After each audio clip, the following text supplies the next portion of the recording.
আসসালামু আলাইকুম। বিসমিল্লাহির রহমানির রহিম। সুপ্রিয় শিক্ষার্থীবৃন্দ, তোমরা যারা সপ্তম শ্রেণীতে পড়ো, তোমাদের ইসলাম শিক্ষা বই থেকে আলোচনার বিষয় হলো নাদিরা তেলাওয়াত।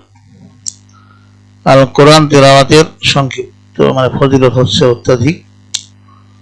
পবিত্র কোরআন মুখস্থ তেলাওয়াত করা যায়, আবার দেখেও পাঠ করা যায়। দেখে দেখে তেলাওয়াত করাকে নাদিরা তেলাওয়াত বলে। নাদিরা তেলাওয়াত একটি উত্তম ইবাদত।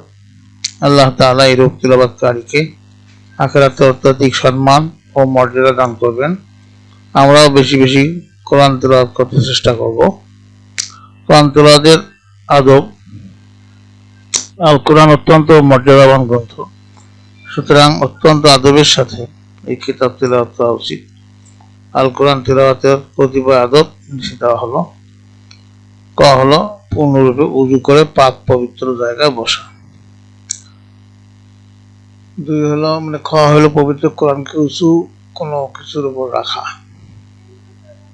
গ হলো মনোযোগ সহকারে তেলাওয়াত করা, কোনরূপ কথাবার্তা বা হাসি ঠাট্টা না করা। ঘ হলো ধীরে ধীরে তাজবিদের সাথে তেলাওয়াত করা।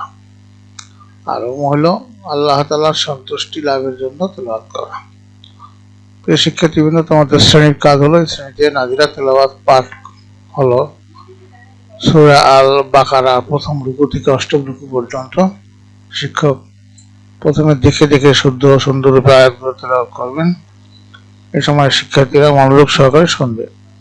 কোনরূপ কথাবার্তা হাসি তামাশা হট্টগোল করবো না। এরপর শিক্ষার্থীরা এক একজন করে তেলাওয়াত করবেন, শিক্ষক তা শুনবেন। কারো কোনো ভুল হলে তার সংশোধন করে দেবেন। শিক্ষকের নির্দেশনা মতো শিক্ষার্থীরা নিজেদের ভুলগুলো ঠিক করে নেবে। অতঃপর শিক্ষার্থীরা প্রত্যেকে পুনরায় তেলাওয়াত করবে, শিক্ষক শুনবেন। শুদ্ধ না হওয়া পর্যন্ত শিক্ষক শিক্ষার্থীর মধ্যে শিক্ষা দেবেন।